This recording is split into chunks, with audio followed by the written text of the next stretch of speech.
I'm a branch manager for PT India Private Limited. PT is a medical delivery devices company.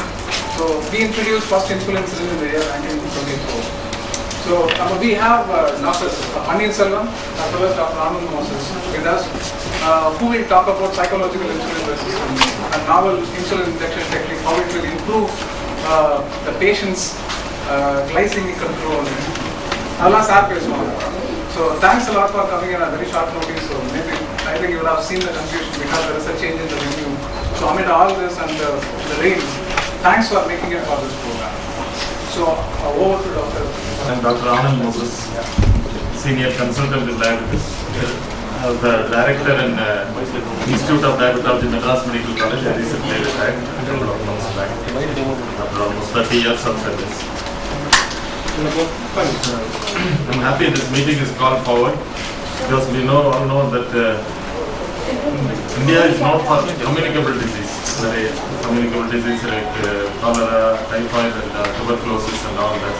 But now with the changing scenario, slight westernization of our population, food habits change, we are getting more and more lifestyle disease. Lifestyle disease, it's a disease which is due to change in the lifestyle. Among them, the important is diabetes. Nowadays, diabetes is such a common disease, everyone knows, even a common man knows that there is diabetes. And unfortunately, India is one of the diabetes capitals of the world. World number 2 country in India is diabetes. Number 1 is China. India is number 2. There is now China has overtaken India. And we always say in the meetings, this is one place where we do not like to be. India should not be number 1. The lower we go from the rank from 2, 3, 4 and 5, it is better. And the disease most important is not the disease sugar alone. The complications develop is more serious. So again, you are a common man, you will tell you diabetes people are more prone for heart attacks. If a hospital dialysis room kidney failure patients, 50% or more than 50% of the kidney failure is due to diabetes. So it is such a serious disease. It can affect the eyes, can cause blindness. It is the second commonest cause of blindness in India. Cataract, the next cause of blindness is diabetes. So it is important to control the disease. So number 2 aspects we are treating diabetes in our country. One is primary prevention. We are trying to prevent the disease future. Second, we must try to prevent complications from developing. So how do we prevent complications from developing is having good control of diabetes. Right from the day you diagnose. Control 10 years control use diagnose day we should control our diabetes to prevent complications. For that there is various types of treatment. One of the commonest, most useful treatment is lifestyle, change in the lifestyle. Doctors, nurses, dietitians, patients take a lot of counseling. This is one disease where patient requires a lot of counseling. So we give a lot of counseling to the patient on lifestyle, exercise. In modern days, one thing we lack is exercise. For everything, we have a vehicle first. In the shop also, we are in the habit of taking a vehicle. We rarely walk. So now we try to encourage walking and have a good lifestyle. Other treatment comes into the picture. Common type of diabetes is type 2 diabetes, where we can give oral anti-diabetic drugs. Tablets we can treat diabetes. But one stage the tablets may not work. At that time, we might have to give the patient insulin injection for treatment. So the most difficult part in a doctor treating diabetes is initiating insulin, starting of insulin. Patients, there are 2 things, 1 or 2 points where we have to remember to convince our patients to start on insulin. So patients have a lot of misconceptions about insulin. They think insulin start that is the end of diabetes. I have come to the terminal stage of diabetes, and the inconvenience of starting daily inject. Some people are not confident about taking insulin. Someone else has to give insulin. And among all these things, the first thing that comes to the mind of the patient is pain. Injection, first it's a painful procedure.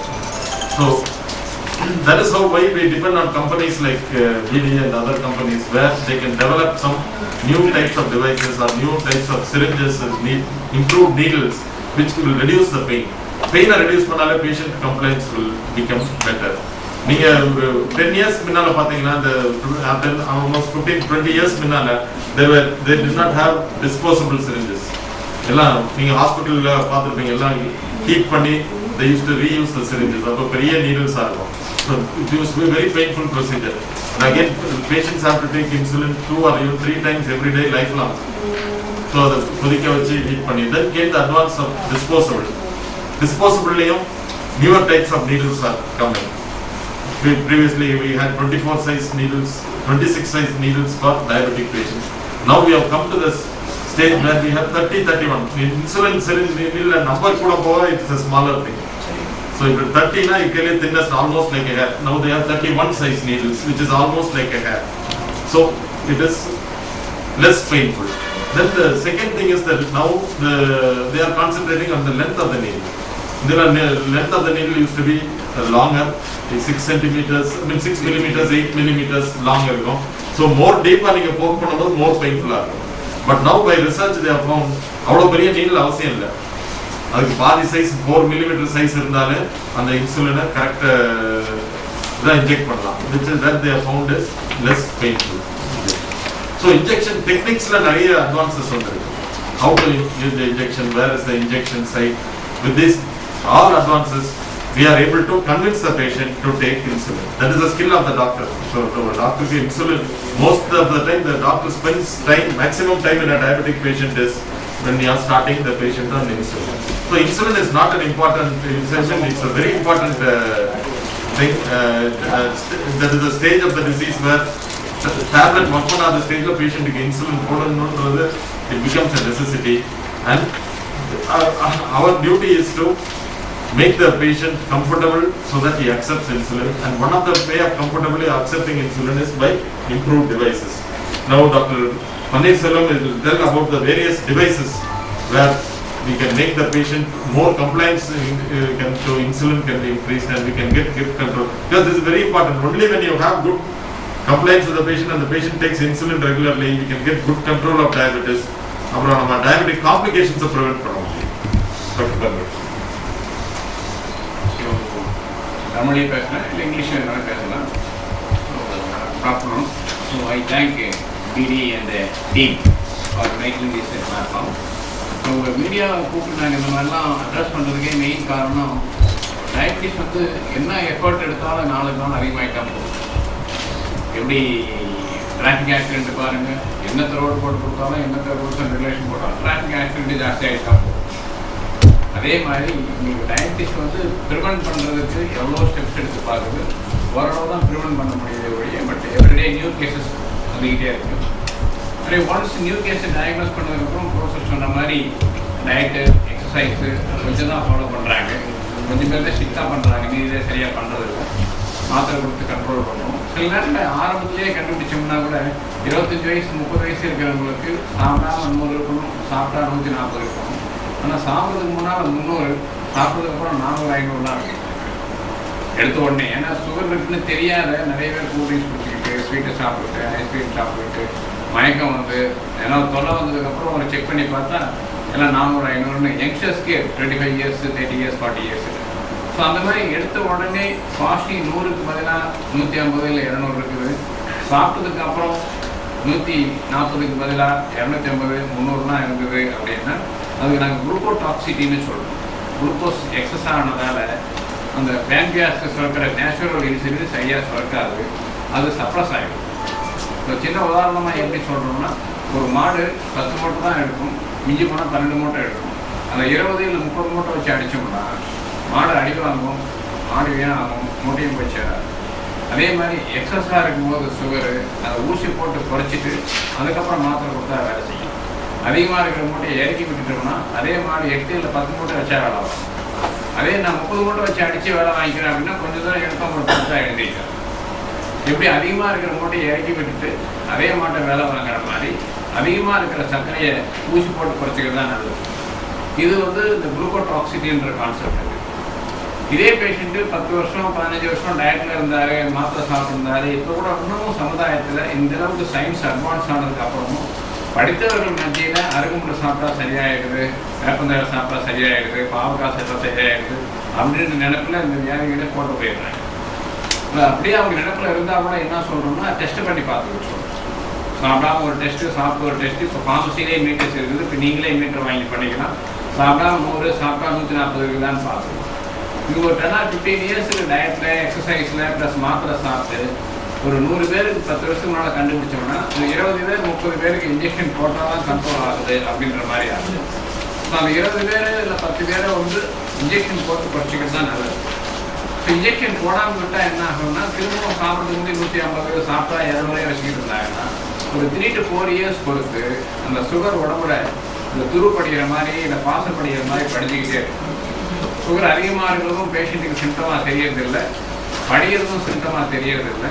படிஞ்சு காலில் புண்ணு ஆறல, விரல் அடிக்குது, heart கெட்டு போச்சு, kidney கெட்டு போச்சு, பார்வை கெட்டு போச்சு. ஏன்னா ரத்தம் எல்லா இடமும் போகும், அதிகப்படியான சர்க்கரை எல்லா இடமும் போகும், எல்லா இடமும் பாதிக்கும் என்பதை 8ஆம் கிளாஸ் படித்தவங்களிலிருந்து IIT ப்ரொஃபஸர் வரைக்கும் தெரிஞ்சிருக்கணும்.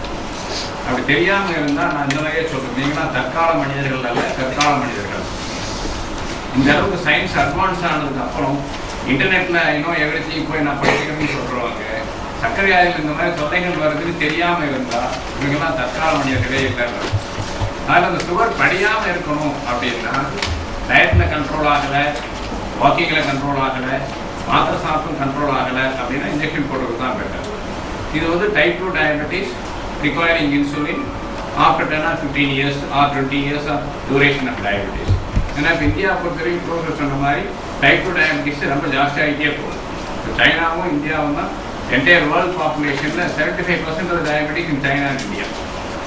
அதாவது தான் இந்தியன் மார்க்கெட்லேயும் சைனா மார்க்கெட்லேயும் diabetes products are selling more when compared to other countries. Type 1 டயபெட்டிஸ்ன்றது சின்ன வயசுலேயே டயபெட்டிஸ் பண்ணுறாங்க, 3 வயசு 4 வயசு 5 வயசுல அவங்களுக்கு நேச்சுரல் இன்சுலின் உற்பத்தியே இருக்காது. அதில் அவங்களுக்கு இன்சுலின் வந்து இன்ஜெக்ஷன் வழியாக தான் போடுறாங்க. ஸோ இந்த 2 கேட்டகரிக்கு நம்ம இன்ஜெக்ஷன் போட்டு தான் ட்ரீட்மெண்ட் ஆகும். ஸோ இன்ஜெக்ஷன் முதல்லலாம் எப்படி போட்டுருந்தோம் அப்படின்றது நீங்களாம் இப்போ யங்ஸ்டர்ஸ் உங்களுக்கு சரியாக தெரியாது. ஒரு 30 வருஷத்துக்கு முன்னாலாம் கண்ணாடி செஞ்சு வச்சு தான் போட்டுருந்தோம். இப்போ எங்களுக்கே ஒரு டைரக்டர் ஆஃப் பப்ளிக் ஹெல்த் இருந்தார். நான் 82ல் பிரைமரி ஹெல்த் சென்டரில் வேலை செய்யும் போது அவருக்கு டயபெட்டிஸ் இன்ஜெக்ஷன் போட்டால் தான் கண்ட்ரோல் ஆகும். அவர் கூட ஒரு ஹெல்த் இன்ஸ்பெக்டர் கூடயே போயிட்டு எதுக்குன்னு கேட்டால் அந்த கண்ணாடி செஞ்சு கொதிக்க வச்சு அசம்பிள் பண்ணி இன்சுலின் போகிறதுக்கும் ஒரு ஹெல்த் இன்ஸ்பெக்டர் அந்த டேரக்டர் கூட அவ்வளோ ஒரு state visits along with director. So அதை 82 30-40 வருஷத்துக்கு முன்னால் அந்த கண்ணாடி செஞ்சு வச்சு கொதிக்க வச்சு மெட்டல் நீடு நீங்களும் கொஞ்சம் பேர் பார்த்துட்ருங்க. ஹாஸ்பிட்டலில் அந்த செஞ்சு பாயில் பண்ணுறதுக்குனே ஒரு அப்பேரட்டஸ் இருக்கும், ஸ்டெர்லைசர் இருக்கும். அந்த மெட்டல் நீடில் போட்டு திரும்ப ஒரே நீடில் 10 பேர் 20 பேர் 30 பேருக்குலாம் தூக்கிட்டு இப்போ எய்ட்ஸ் வந்ததுக்கு அப்புறம் தான் டிஸ்போசபிள் சிரிஞ்சு கான்செப்டே வந்தது. ஹெப்படைட்டிஸ் பி இதெல்லாம் வந்ததுக்கப்புறம் இப்போ இன்சுலின் சிரிஞ்சு அந்த மாதிரி தான் போட்டுட்டு வந்து கிளாஸ் சிரிஞ்சை வச்சுக்கிட்டு மெட்டல் நீடில் வச்சுக்கிட்டு ஒரு 20 இயர்ஸ் அப்புறம் தான் இந்த மாதிரி பிளாஸ்டிக் சிரிஞ்சஸ் வந்தது. இந்த பிளாஸ்டிக் சிரிஞ்சு வந்ததுக்கப்புறம் எங்கே ஒன்றாலும் யார் ஒன்றாலும் போட்டுக்கலான்ற மாதிரி ஆகிடுச்சு. இந்த பிளாஸ்டிக் சிரிஞ்சு வந்ததுக்கப்புறம் பாயில் பண்ண வேண்டாம், ரெடி டு யூஸ். அதாவது அந்த பாட்டில் வாங்கி லோட் பண்ணி பேஷண்ட்டே போட்டுக்கலாம், இல்லை நர்சஸ் போடலாம், டாக்டருங்க போடலாம், யார் ஒன்றாலும் போடலான்ற மாதிரி. இப்போ இதே கூட முதல்லலாம் பார்த்தீங்கன்னா அந்த நீடலுடைய லென்த்து கொஞ்சம் கூடுதலாக இருக்கும், 6 மில்லிமீட்டர் 7 மில்லிமீட்டருங்கிறது. இந்த காஜுன்றது அந்த நீடில் தின்னஸ் முதல்ல 22 காஜ் நீடில் வச்சு போட்டுருந்தோம். அப்புறம் இதெல்லாம் இன்சுலின் சிரிஞ்சு வந்ததுக்கப்புறம் இது 28 ஆச்சு, 32 ஆச்சு, இப்போ ரீசெண்டாக வந்து 33 இல்லையா, 31 காஜ். 31 காஜ் அப்படின்னா ஒரு ஹேர் அளவுக்கு தான் இருக்குது. இப்போ நீங்கள் அங்கேருந்து பார்த்தீங்கன்னா கிட்ட வந்து பார்த்தா தான் நீடில் இருந்தே தெரியுங்க. அந்த அளவுக்கு ரொம்ப மெலிஸ் நீடில். இந்த மெலிஸ் நீடில் கான்செப்ட் என்னன்னு கேட்டால் பெயினே தெரியாது, குத்துறீங்க அப்படின்னா பெயினே தெரியாது. ஸோ அந்தளவுக்கு பெயின் தெரியாத ஒரு டிவைஸை இப்போ வந்து இவங்க ரீசெண்டாக கண்டுபிடிச்சிருக்கிறாங்க. அதே மாதிரி இதனுடைய லென்த்து பார்த்தீங்கன்னா 4 மில்லிமீட்டர் தான். ஸோ 4 மில்லிமீட்டர்னா இப்போ இன்சுலினை பொறுத்த வரைக்கும் இப்போ நியூரோபயான் இன்ஜெக்ஷனு, ஆன்டிபயோட்டிக் இன்ஜெக்ஷன் தான் மசிலில் போய் போகணும், கொஞ்சம் டீப்பாக போகணும். இது ஸ்கின்னுக்கு கீழே ஃபேட்டில் போனாலே போதும் இன்சுலின், அதுலேருந்தே அப்சார்ப் ஆகிடும். அதில் 4 மில்லிமீட்டர் அவங்க ஒபிஸாக இருந்தாலும் சரி, தின்னாக இருந்தாலும் சரி, இந்த 4 மில்லிமீட்டர் திக்னஸ் வந்து ஸ்மால் திக்னஸ் 18 டயட் பண்ணிவிட்டு மறுபடியும் இதே மாதிரி குத்தணும் அப்படின்னா இதை இப்போ ப்ரெஸ் பண்ண உடனே மருந்து வரும். இதனுடைய அட்வான்டேஜ் என்ன அப்படின்னு கேட்டிங்கன்னா, இதில் பாட்டில் தனியாக சிரிஞ்சு தனியாக கையில் எடுத்துகிட்டு போவோம். இதில் பாக்கெட்டில் பேனா மாதிரி வச்சுக்கணும். இது மாதிரி மூடி வச்சுட்டு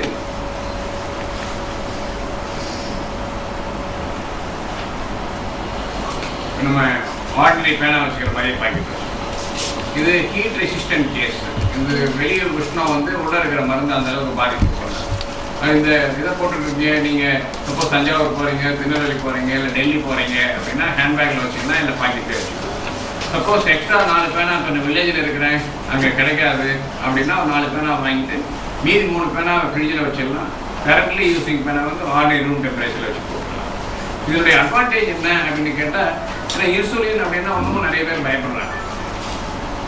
ஸோ இன்சுலின் அப்படின்னா எப்படி நான் சின்ன சின்ன ஜோக்காக சொல்கிறது, பாம்புன்னா படையும் நடணும் அப்படின்ற மாதிரி இன்சுலின் தான் ஆர்மி ஆஃபீஸ் கூட வேணான்றது. 300-400 இருந்ததுன்னா அது ஆர்மி ஆஃபீஸராக இருந்தாலும் ஆர்டினரி பர்சனாக இருந்தாலும் நோய் தொலைய போகும். ஆனால் டாக்டருங்க ஊசி போட்டால் தான் சுகர் குறையும் அப்படின்னு சொன்னால், இப்பத்திய மாடர்ன் கேட்ஜெட்ஸ் டிஸ்போசபிள் சிரிஞ்ச் ஆகட்டும், இல்லை இன்சுலின் பேனாவில் போகிற நீடில் ஆகட்டும், சுத்தமாக பெயினே தெரியாது. உங்களை கூட யாருன்னா வாலண்டியர் பண்ணீங்கன்னா ஒரு சிரிஞ்சு எடுத்து கொடுக்குறேன். Somebody can volunteer. Now, put it on your own.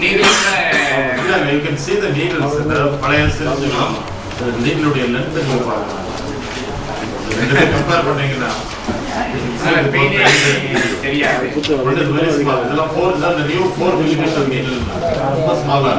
The older needle is 6 millimeter.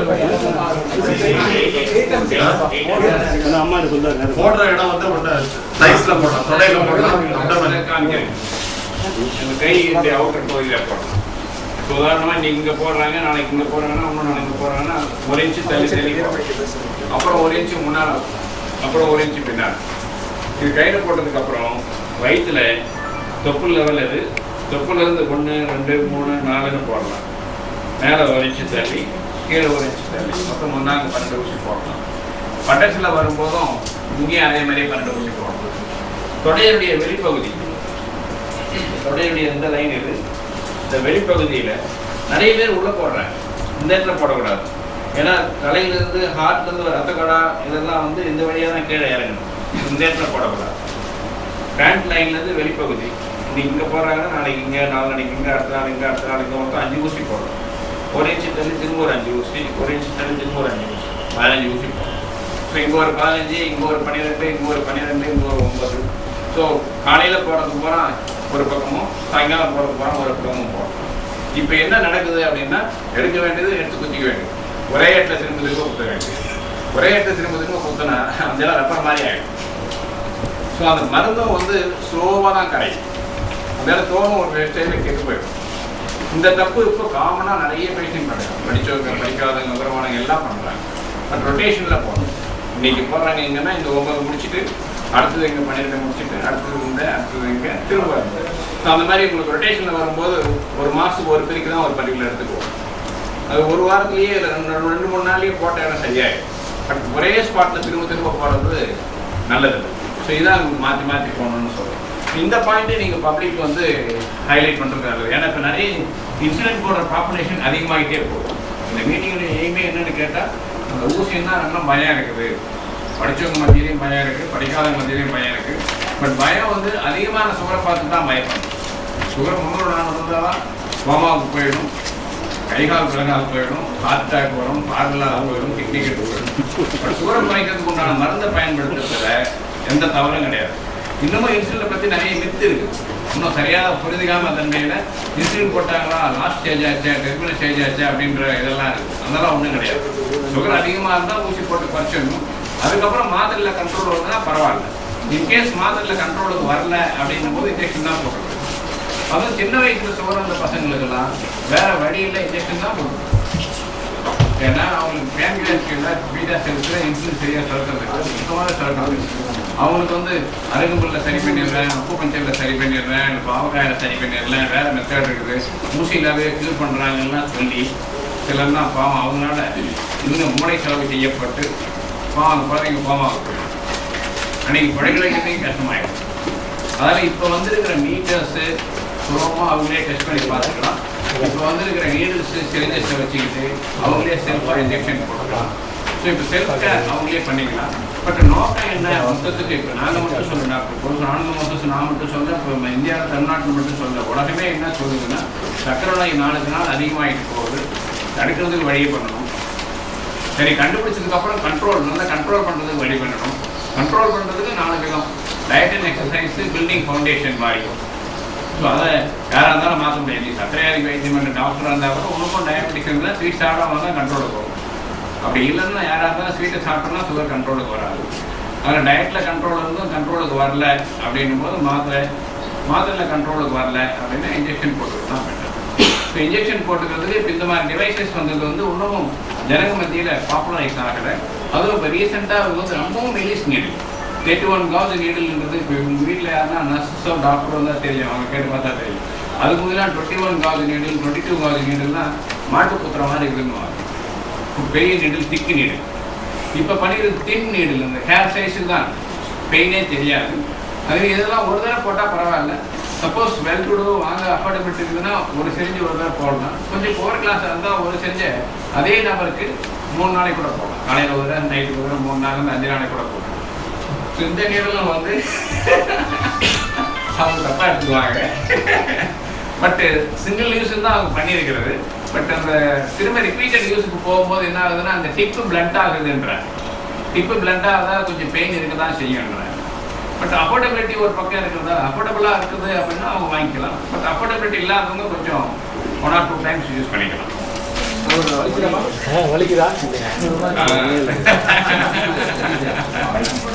அந்த நீடிலோட காஸ்ட் எவ்வளோ சார்?